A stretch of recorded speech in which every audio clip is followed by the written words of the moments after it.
Et je vous souhaite la bienvenue à la mission locale, de Bruxelles-Ville. Je m'appelle Fabrice Schuller et je suis le responsable de l'accueil de tous les nouveaux qui arrivent à la mission locale.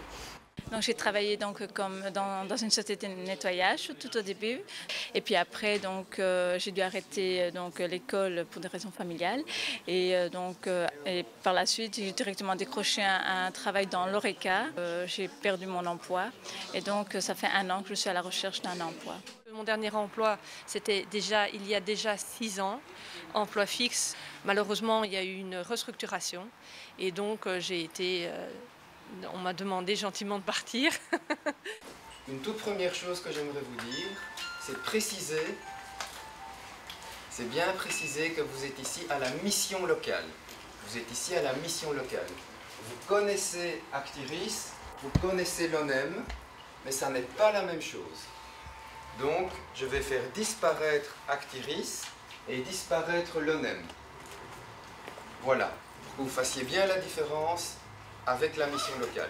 Quand on arrive chez Actiris, on se base sur les diplômes qu'on a et sur les expériences acquises. Et malheureusement, on ne nous donne pas la possibilité de faire autre chose. Et c'est quand je suis venue à la séance d'information que j'ai pu voir que non, effectivement, on peut justement voir si on est fait pour d'autres métiers. Je suis d'accord avec l'ANEM, il faut mettre les gens au travail et il ne faut pas obtenir des glandeurs dans cette société, mais parfois des gens sont bloqués comme moi. J'ai 45 ans, je veux me retourner, je ne peux pas.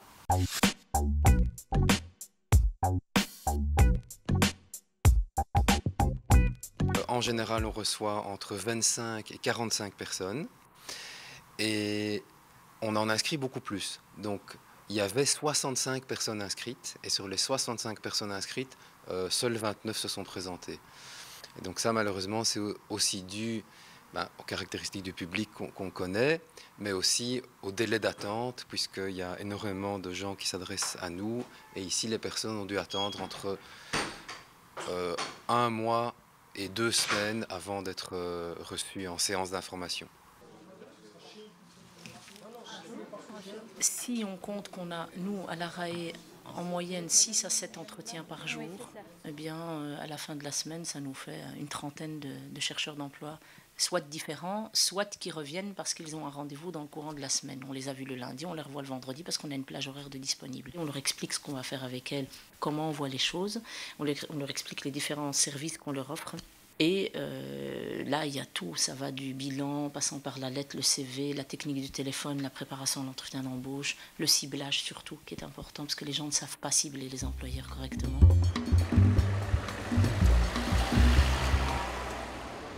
La mission locale d'Ixelles, c'est un voisin, il est aussi de la Guinée. C'est lui qui m'a parlé d'ici parce que c'était vraiment difficile quand j'ai fini là-bas les cours. Je me disais, mais qu'est-ce que je vais faire après? Qui va m'aider? Comment? Il me dit, mais non, il ne faut pas se taper la tête. Va à la mission locale. J'ai vu un conseiller, on a parlé, il m'a expliqué telle chose, qu'est-ce que je devrais faire. Et en fin de compte, on a travaillé les CV, les lettres de motivation. Je commençais à postuler parce que je ne voulais plus travailler là où j'étais avant. C'était vraiment difficile. L'idéal, c'est d'arriver à autonomiser les gens. Mais c'est compliqué. C'est compliqué quand vous ne savez pas utiliser un ordinateur, d'envoyer un CV sur une boîte mail. Voilà. Donc il y a toutes ces choses-là que l'on fait au quotidien, mais on est parfois un peu dépassé et on n'arrive pas à suivre. Surtout qu'il y a maintenant un public qui est très contraint, qui vient avec le plan d'accompagnement des chômeurs. Donc là c'est aussi compliqué. Ce sont parfois des gens qui vont chercher mais qui se sont découragés au bout d'un moment.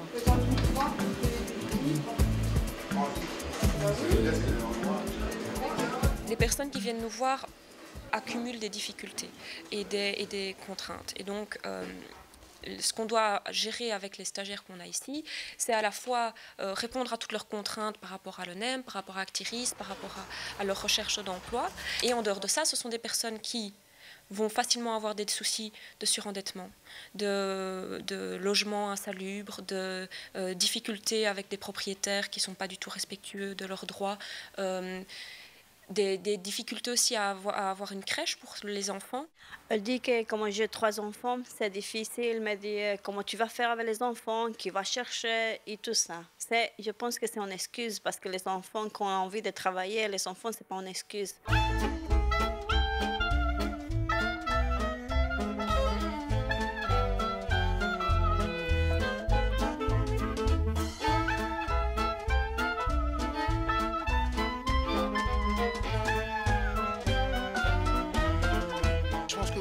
confiance se fait relativement vite, en tout cas avec le public que moi je reçois ici à la mission locale.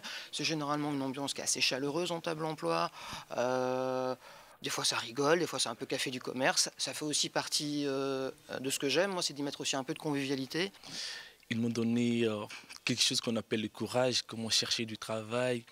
Et comme ils m'ont aidé à faire ça, dès que j'ai postulé là où je travaille maintenant, franchement, ça a été vraiment facile. Malgré, il y avait beaucoup de gens qui ont postulé, mais j'ai trouvé ici, c'était vraiment une bonne pointe qu'ils m'ont fait, un coup de pouce. Ça m'a apporté comme outil de plus me connaître, parce que pour chercher de l'emploi, il faut avant tout se connaître vraiment soi-même, ses attentes. Sinon, on cherche un peu en vrac tous les boulots qui sont bons à prendre pour payer le loyer et des choses, etc. Ce qu'on souhaite, c'est être au plus proche du public qui vient nous trouver ici. On ne veut absolument pas participer à des processus de contrôle. On voudrait vraiment pouvoir créer des choses tenables à long terme et un accompagnement humain. Bonjour. Bonjour, comment installez-vous? Je suis Stéphane Bassin de l'AOP. D'accord. C'est Nathalie qui vous envoie. C'est Nathalie qui m'envoie, oui. Est-ce qu'on peut se voir en fin d'après-midi? Après votre atelier? C'est possible que vous restiez un petit peu?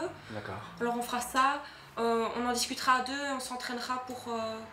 et on va essayer d'envisager les questions qu'on va vous poser, les tests qu'on va vous faire passer. Ok, merci. Ça va? De rien. À tout à l'heure à 16h30 alors. Okay.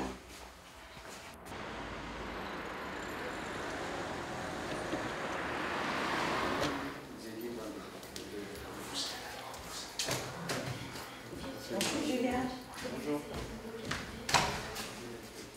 La CPS m'a parlé de la mission locale, donc je suis venue, j'ai été bien accueillie, j'ai été bien suivie. Heureusement qu'il y a des gens qui prennent à cœur leur travail, donc ils nous ont bien aidés. Il y a une infrastructure, d'abord. Deuxièmement, ça permet de sortir de chez soi, d'avoir quand même un réseau, une certaine organisation, parce que le jour où on retrouve du boulot, on passe d'un statut, on est hors organisation, à une situation où on doit s'intégrer à une organisation.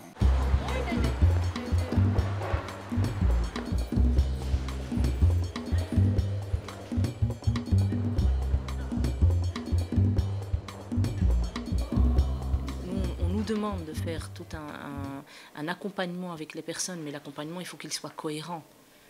Et dans le cadre de cette cohérence-là, on ne sent pas très bien en amont les acteurs qui comprennent tout ça. Et ils les envoient en leur disant « vous devez trouver un travail » et point, peu importe lequel. Mais nous, on sait que quand on a des contacts avec les chercheurs d'emploi, avec les employeurs, pardon, on sait très bien qu'un employeur ne va pas prendre un candidat qui lui dit « je veux n'importe quoi ». J'ai un peu peur aussi de l'ONEM, je vais le dire, puisqu'on a des contrôles réguliers de l'ONEM et qu'on va en avoir un prochainement.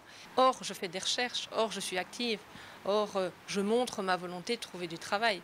Je ne suis pas à la maison dans mon fauteuil, quoi.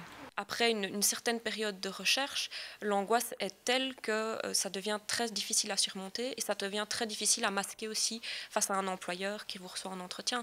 C'est très difficile quand on est dans une situation de précarité, de pauvreté, d'angoisse de perdre ses droits, c'est très difficile d'arriver à se défendre face à un employeur, d'arriver encore à prouver sereinement ce qu'on vaut, ce qu'on peut faire, etc. Et puis, c'est très dévalorisant comme période de vie aussi, très souvent, parce que les gens cherchent pendant X temps, n'ont jamais de réponse, ne sont pas engagés. Donc, la dévalorisation arrive très vite. Le NEM, c'est comme un bâton derrière nous, c'est comme des persécuteurs, mais ils doivent faire leur boulot. C'est vrai qu'il y a des gens qui ne veulent vraiment pas travailler. Mais dans tout ça, là, ils doivent voir si les gens sont suivis réellement. Ils doivent demander, par exemple, à la CPS, à Arctiris, à la mission locale, de voir ceux qui vraiment sont dans la recherche pour ne pas pénaliser tout le monde, mettre tout le monde dans le même sac, quoi. En fait, Actiris nous veut absolument qu'on travaille, mais ce qu'ils ne regardent pas, c'est que c'est pas facile, quoi. La vie c'est pas facile de trouver. Moi, je pensais au départ, que voilà, j'ai perdu mon emploi et que je me suis dit avec les expériences que j'ai acquises, je vais facilement trouver du travail. Mais il y a trop de demandeurs d'emploi, quoi. On est plus que, je veux dire, il y a plus de demandeurs d'emploi que de travail, quoi. On a tous les outils qu'il faut pour la recherche d'emploi. Donc, il faut créer de l'emploi, il faut nous donner du boulot, mais il n'y a pas. Il n'y a pas. Et puis, il faut que les employeurs soient un peu flexibles pour nous laisser travailler, quoi, pour ne pas demander trop d'expérience non plus. Sinon, on ne pourra pas trouver du boulot, nous autres. Sinon, tout le temps, tu vas faire réinsertion, réinsertion. Combien de métiers une personne va apprendre avant de trouver le boulot?